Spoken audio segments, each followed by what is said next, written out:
ጨዋታው እንደተጀመረ አርጀንቲናውያኑ አንድ በአንድ ከእንግሊዝ ተጫዋቾች ጋር ሲላተሙ አጉል እልህ ውስጥ ሲጋቡ ፊዚካል ጨዋታዎችን ሲያበዙ ጥፋቶችን ሲፈጽሙ ነበር።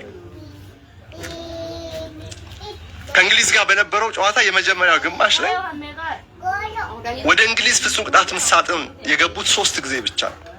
የማጥቃት ራሱ ኢንቴንሽኑ ሐሳቡ የሌላቸው እስኪመስል ድረስ ነበር በመጀመሪያው ግማሽ ያሳለፉት። ግን ይሄኛው አርጀንቲና በዚህ ዓለም ዋንጫ ሁለተኛው ግማሽ ላይ በተለይ ከ75ኛው ደቂቃ በኋላ በሚያስቆጥሯቸው ጎሎች ነው አሸንፎ ወደ ቀጣይ ዙር ሲያልፉ ምናየው። የዘገዩ ጎሎች አርጀንቲናን ባለድል ሲያርጉ ስለነበር ትላንትናም በፍጻሜው ስፔንን እንደዚህ እያስቸገሩ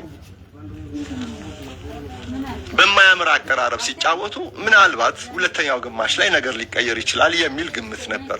ይሄ ፓተርን በዚህ ዓለም ዋንጫ ላይ በተደጋጋሚ ስለታየ ግን መደበኛው ሰዓት 90 ደቂቃው ከተጠናቀቀ በኋላ በባከነው ሰዓት ላይ ይሄው አፕሮች ዋጋ አስከፈላቸው። በመጀመሪያ 82ኛው ደቂቃ ላይ ኤንዞ ፈርናንዴዝ ቢጫ ካርድ አየ። የዘገየ ቢጫ ካርድ። ከሱ በፊት ሊሳንድሮ ማርቲኔዝ፣ ሊያንድሮ ፔሬዴዝ ቢጫ ካርድ አይተዋል 41ኛው እና 52ኛው ደቂቃ ላይ። ነገር ግን አርቢትሩ ለአርጀንቲና አጫዋወት ቸልተኝነት በማሳያታቸው ወይም በካርድ ባለመቅጣታቸው ምክንያት አርጀንቲናውያኑ ይሄንን ወደ ጥፋት የቀረበ አግሬሽን እያበዙ መጡ። በመጨረሻ 82ኛው ደቂቃ ላይ ኤንዞ ፈርናንዴዝን አሁንስ ይበቃል ብለው ቢጫ ካርድ መዘዙበት። አስቡ፣ ጨዋታው ሊጠናቀቅ መደበኛው ሰዓት 8 ደቂቃ በቀረው ሰዓት ፈርናንዴዝ ቢጫ ካርድ አየ። ውጤቱ 0-0 ነበር። ስለ ቡድኑ ሲል ከዚህ በኋላ አግሬሽኑን መቀነስ አልነበረበትም።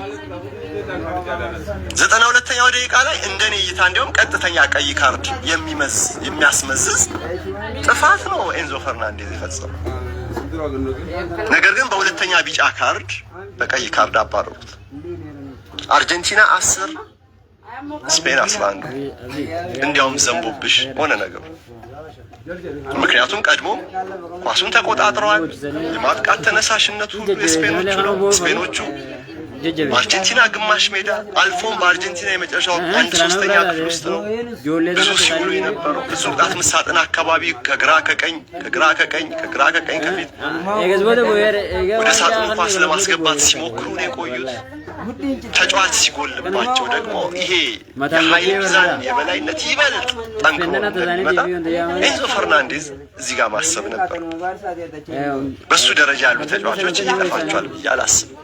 ነገር ግን ስካሎኒ እንደ ቡድን እንዴት ነው እንደ ጨዋታ ስልት የዚህ ቡድን አንድ ባህሪ እንዲሆን ተፈልጎ ያደረገው እንደሆነ ግልጽ ፈልጎ ያደረገው ሆን ብሎ ያደረገው እንደሆነ ይሄ ልክ ያጣ አግሬሽን ማለት ነው እና ዋጋ አስከፈለው። አሁን እዚህ ጋር ፈርናንዴዝ ላይ በግል ልንፈርድ እንችላለን፣ ግን ስካሎኒ ላይ ደግሞ እንደ ቡድን አንድ ነገር ማለት አለ። ምን አይነት አርጀንቲና እንያቀር የ2022 አርጀንቲና እንደዚህ አልነበረ። ሻምፒዮንነቱ ይገባዋል ብለን ቆመን ያጨበጨብንለት አልቢሰሌስስ በካታር ያሳየን ጨዋታ ፈጽሞ እንዲህ አይነት ቆሻሻ ነበር። በፉትቦል ውስጥ መቼም አግሬሽን ኦቨር የሆነ ከልክ ያለፈ ጥፋት አይኖርም ማለት አይደለም። ምንም ብታጠለው ንጹህ ሊሆን አይችልም። ይሄኛው ግን ይበዛል ከጅምሩ እስከ መጨረሻው ከመጨረሻው አልፎ ድህረ ጨዋታም ሳይቀር አሳፋሪ ነው። ይሄ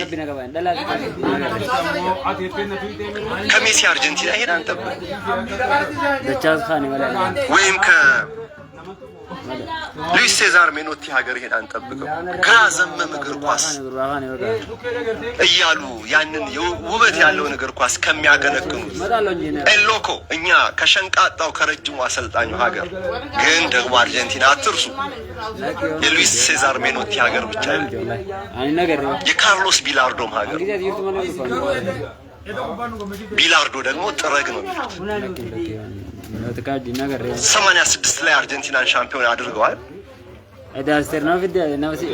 በተጋጣሚ ተጫዋቾች ሲጠረግ የነበረው ዲየጎ ማራዶና ያንን ሁሉ ተቋቁሞ ለክብር አበቃቸው እንጂ እርሳቸው በጨዋታ ሀሳባቸው ውስጥ እንደዚህ ያለውን ስልት መቀላቀላቸው ይታወቃል። ስለዚህ የአርጀንቲና አሰልጣኞች ሁለት ቦታ ተከፍለው ቆይተዋል።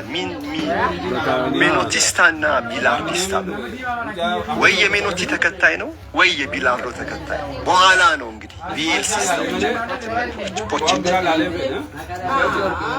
እና የቢላርዶ ሀሳብ እዚህ ቡድን ውስጥ እንዳለ ረዳል። የሜኖቲ ንጹህ እግር ኳስ የለም። ሜኖቲ በህይወት የለም። ቢኖር ኖሮ እንዴት ባለ ስላቅ ይገልጹት ነበር። ይሄ አርጀንቲና እንዴት ባለ ትችት ሲወጡት ይገርፉት ነበር። ምክንያቱም በሚዲያዎች ላይ ባዛውንት እድሜያቸው እንኳን ብዙ አስተያየቶችን እየሰጡ ነው። አስተያየታቸው የሚደመጥ ነበር። ውሃም ያነሳሉ። እሳቸው ሲናገሩ የሚያደምጠው የአርጀንቲናን ፉትቦልን በደንብ ይገልጹታል። የአውሮፓን ፉትቦል በደንብ አንድ ሴሌስቴስ ወዴት መሄድ እንዳለበት እርሳቸው ሀሳብ አላቸው። ግን አርጀንቲና አስቀይማ ስታሸንፍ ሜኖቲ ሀገር ያሸነፈች ብለው ተደስተው ዝም አይሉ።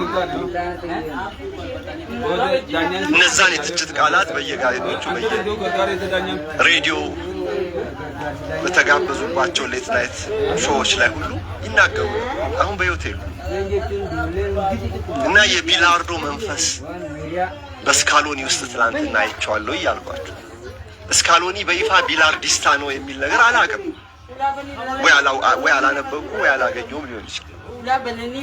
ግን ቢላርዲስታ ጨዋታ ነው አርጀንቲና ትላንት ስትጫወት የለም። መቼም ቢላርዶ ለራስህ እንዲደረግብህ ማትፈልገውን በሌላ ሰው ላይ አታድርግ የሚለው መርህ እንደማይከተሉ ግልጽ ነው። ምክንያቱም አንዳንድ መረጃዎች እኮ አሉ። ዲየጎ ማራዶና በዚህ ዓለም ዋንጫ ላይ እንደዚያ እኮ ሲጋልብ የነበረው በቁርጭምጭሚት ከባድ ጉዳት ውስጥ ሆኖ ነው ይላል። ከባድ ህመም ውስጥ ማራዶናን እንደዚህ ያለው አጫዋት ቁርጭምጭሚቱ ላይ ቢያገኘው ምን ሊሆን እንደሚችል ቢላርዶ ይሄ እንዲሆን አይፈልጉም። ግን እሳቸው ደግሞ ሌሎች ላይ ይሄ እንዲደረግ ይፈልጋሉ። አሁን በአርጀንቲና ብሔራዊ ቡድን ብቻ በክለብ እግር ኳስ አሰልጣኝነታቸው በዚህ ነው የሚታወቁት። እና አርጀንቲና ትላንትና ለዚህ ነው ቢስቶና እዚህ ጋር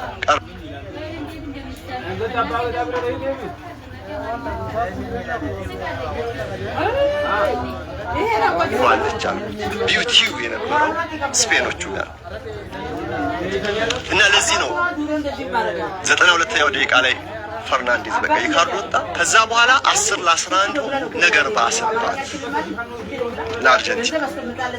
የበለጠ ስፔኖች ኳሱ የበለጠ የማጥቃት ተነሳሽነታቸው የጎል የማስቆጠር ፍላጎታቸው ጨመረ። 30 ደቂቃ ሲጨመር ደግሞ ቅድም እንዳልኳችሁ መግቢያ ላይ ካለፉት 5 ቶርናመንቶች 4ቱ ተሸንፋ የወጣችሁ በመለያ ምት ስለሆነ በአውሮፓ ሀገሮች ዋንጫና በዓለም ዋንጫ ላይ ስፔን መለያ ምትን